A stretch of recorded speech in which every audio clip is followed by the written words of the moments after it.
inaccessible in that sense, in terms of the physical building as well as reaching to the spot, because not necessarily the parking and all that is always available readily. You have to quickly do some kind of magic, get off and get on.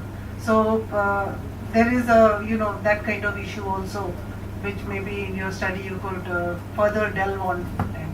Thank you very much, ma'am, and you did it bang on time. We have now the second presentation by architect Mridula Sharma and Dr. Ravi Inder Singh, and that's on evolution of character and typology of public spaces with a theoretical overview. Please.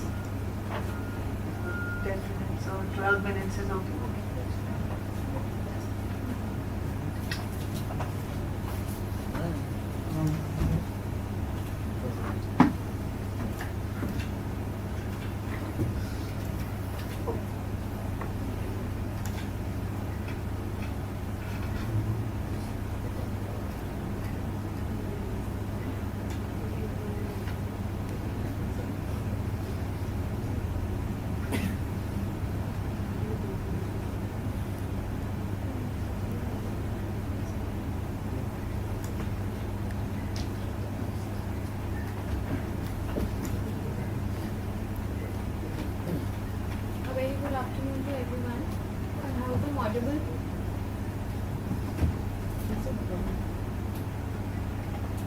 A very good afternoon to everyone. Today I am going to speak on the topic evolution of character and typology of public spaces, which is a theoretical overview. So public spaces are obviously a very key ingredient in an urban fabric. They hold the urban fabric together and merge it seamlessly. They are a very important ingredient also in enhancing the quality of life in a city and also promoting the livability in that urban settlement. These can be studied under various disciplines such as sociology, economy, geography. Various fields of knowledge recognize them as a subject. The concept of public spaces came into limelight in late 1900s when the impacts of industrialization and globalization became very evident. So these impacts can be understood as increase in pollution levels as well. To tackle these results, a new goal was formulated in consideration to these impacts, which is to create cities fit for people. Let's talk about the urban development across the globe. Urbanization happens because people move from lower rank cities or from rural areas to the higher rank cities. But within this process, what happens is that the existing infrastructure of the city, it gets overburdened. In today's scenario, as per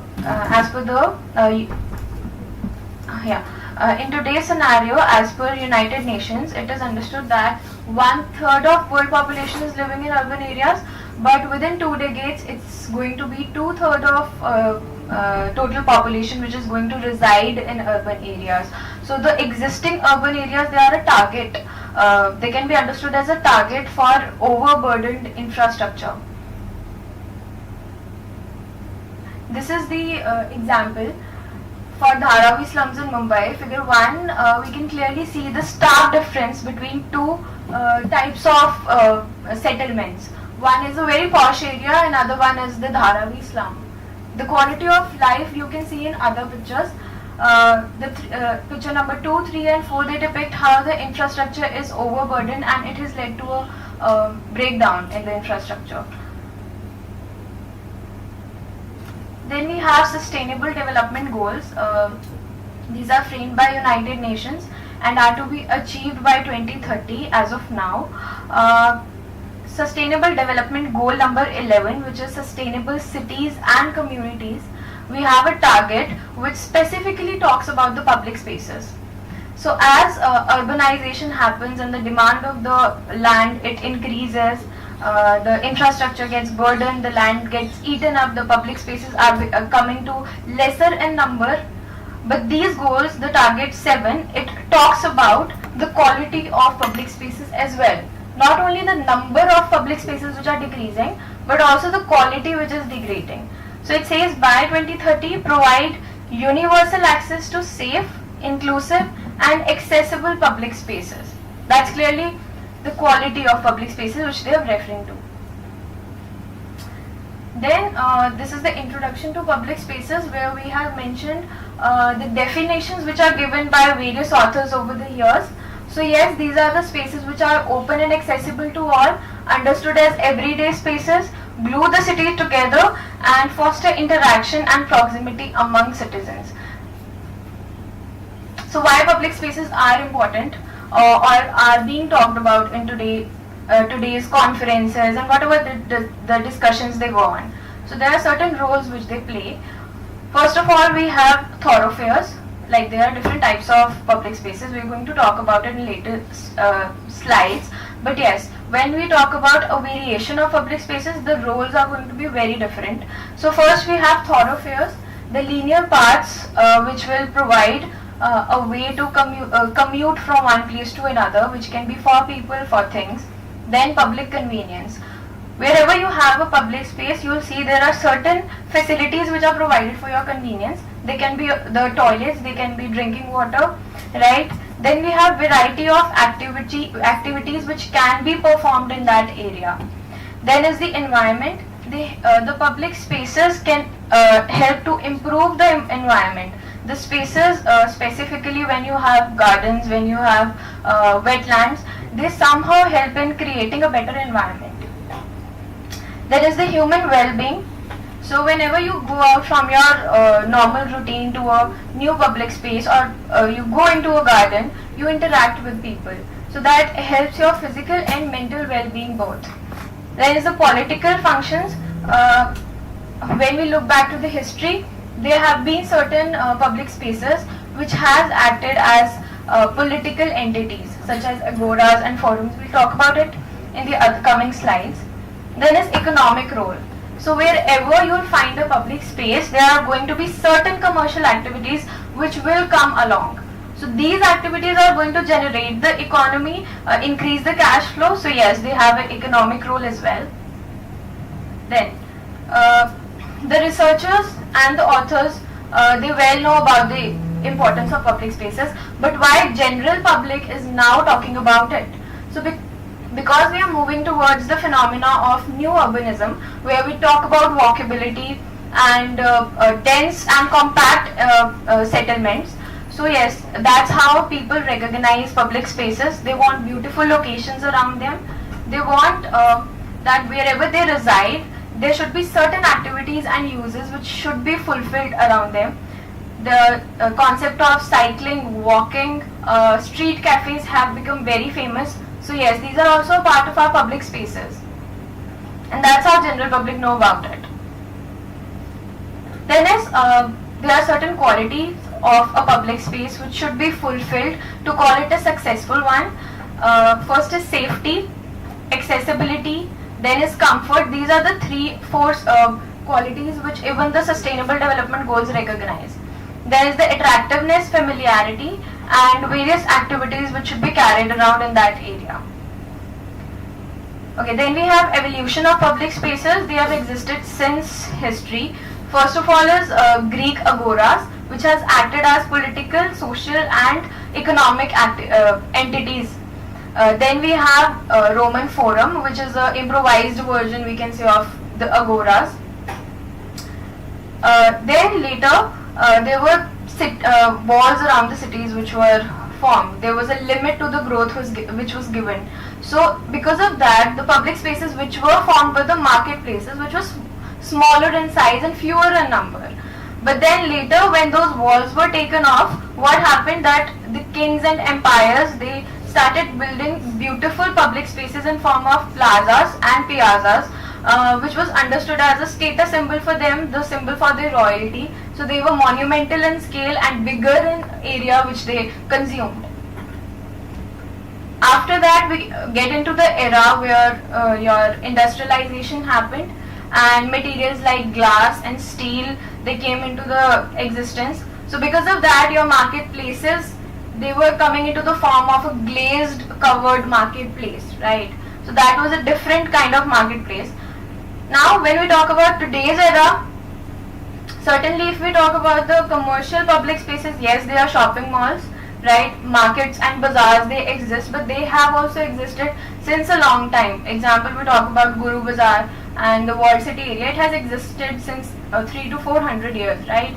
But the recently developed ones are these malls, right? There are also other types of public spaces which we are going to study here. So this typology has been given by Benjamin Stanley, where he has considered seven major types of public spaces and talked about their function and hierarchy. He has also divided these public spaces on the basis of hierarchy. He divided these spaces into grey, green and grey-green spaces. The grey spaces are the constructed and constructed ones. The green spaces are vegetative ones, and grey-green ones are the amalgamation of both. Then we have the typology given by Sandelac and Uribe, where he has considered cities' morphology.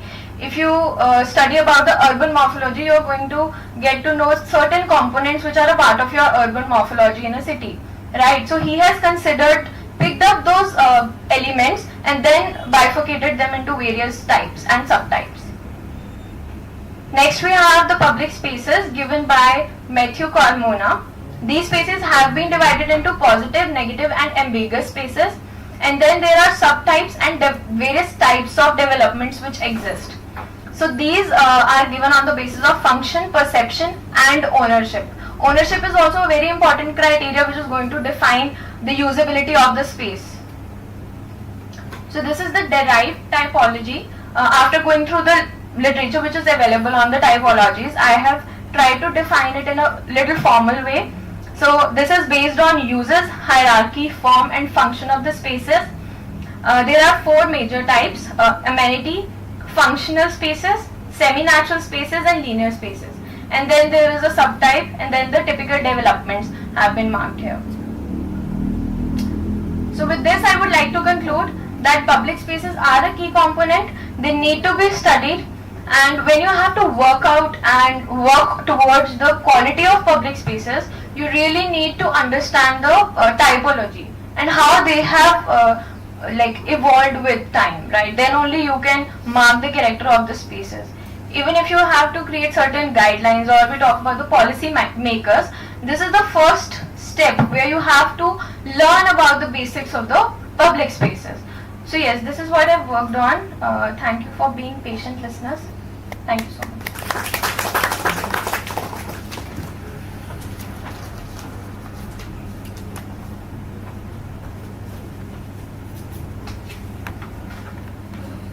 Thank you, Architect Mridula, for that very comprehensive literature review on the public spaces, and coming up finally with four typologies.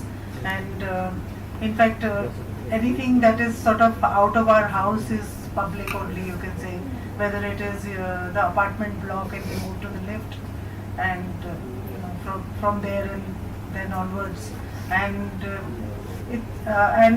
the quality of public spaces, the way you have gone about telling right from the historical point of view, from history, that okay, first it was the Greek agora, and then moving forward Roman Forum, etc., and coming right up to the malls.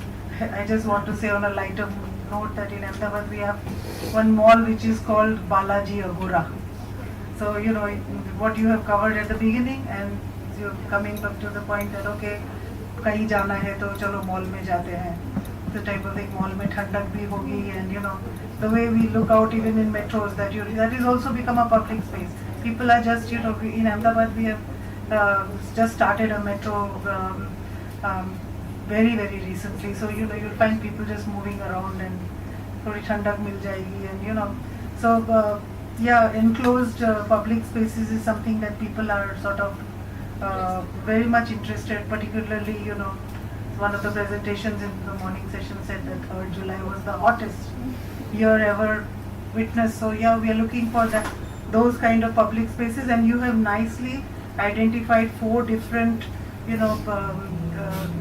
the key aspects that need to be considered for public spaces. I think that literature review really, it can be plugged in through a case study, and really you can analyze a couple of the case studies. I think that might be your future course of action, but very, very interesting, and I think we all learned a lot from that presentation.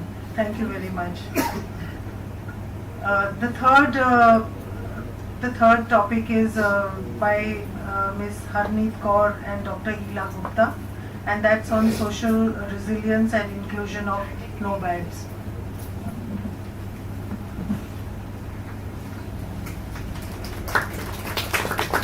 Yeah, round of applause is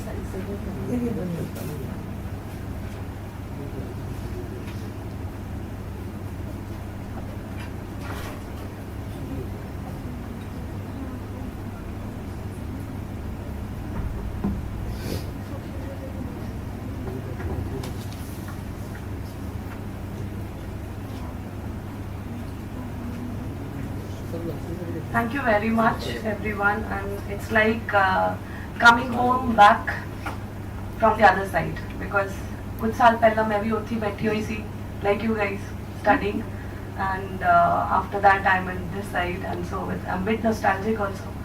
And this particular topic of mine is, I'll give a disclaimer before starting it that it is not particularly planning, because what planning generally we talk about is physical planning. So there is a need of inducing a new paradigm in planning, and that is social town planning. Because what we plan is we plan for people. And if we are forgetting about the need and requirements of the people and all aspect of demography, then I think we are missing some lattice behind it. So this particular session is one part of my PhD research, which is on nomads, and I'll talk about it later in this. So it's social resilience and inclusion of nomads. If we talk about the word social resilience, it means that despite many discriminations and many kind of atrocities which several section of people are receiving in the society right now, and particularly it is very visible in Indian society. So how these people manage to resiliate with that situation, how they adapt to their atrocities and still they manage to live a life. So this is what it is about. Don't go by the text, I'll just be precise. So I'm talking about social sustainability. We talk about sustainability, but we forget just environmental sustainability. Zero hunger, then there is a good life and healthy life, quality of education can come, quality and equity of education, I would precisely say that. Then gender equality, all this comes under social sustainability. So this particular topic leads to how we can attain social societies. If we talk about livelihood, people used to move from one place to another. Everyone who is living a sedentary lifestyle, जो अभी बस गए हैं, पहले बसे नहीं हुए थे. They were always keep on moving. So this was nomadism. This was nomads. In India right now we have various sections of nomads. See, we come back home and forget them. Is that what we are supposed to do as planners? No. Really no. So then we have ex-criminal nomads. These are the most, सबसे ज़्यादा इनके ऊपर atrocities हुआ है. Ex-criminal nomads, because at the time of Britishers there was a section of people who were termed as criminal tribes. So now after independence, this Criminal Tribe Act has been abolished, but still they are they are facing that issue. They are not accepted in the society. Then we have begging nomads. So they keep on moving from one place to another. This nomad are begging because whatever their mode of livelihood was taken away by Wildlife Protection Act. So when you might have seen the snake charmers. Now we can't see snake charmers because their livelihood has gone. Those jogis, we cannot see them now. We cannot see, bandar ka dance nahi dekh pate hum aajkal. We used to see it when we were child. Right? Aajkal nahi hai. Because of this Wildlife Protection Act, they cannot, use these animals. So that is one part of the government's policy which was taken abruptly without seeing what is an alternative livelihood for these people. So they forget that. So I'm talking about Indian examples, but it is not that these atrocities are just in India. It is in the global front also. And if we see that basically it is in Eurasian countries and Asian countries, because the America and Africa have already chudas, dancing. They are very well known, but they are not counted in census. They don't have their Aadhaar card. They don't have a life to live. They don't have a house to live. And they can't live. So approximately their population, and their route is basically in Rajasthan. They travel in 9 districts of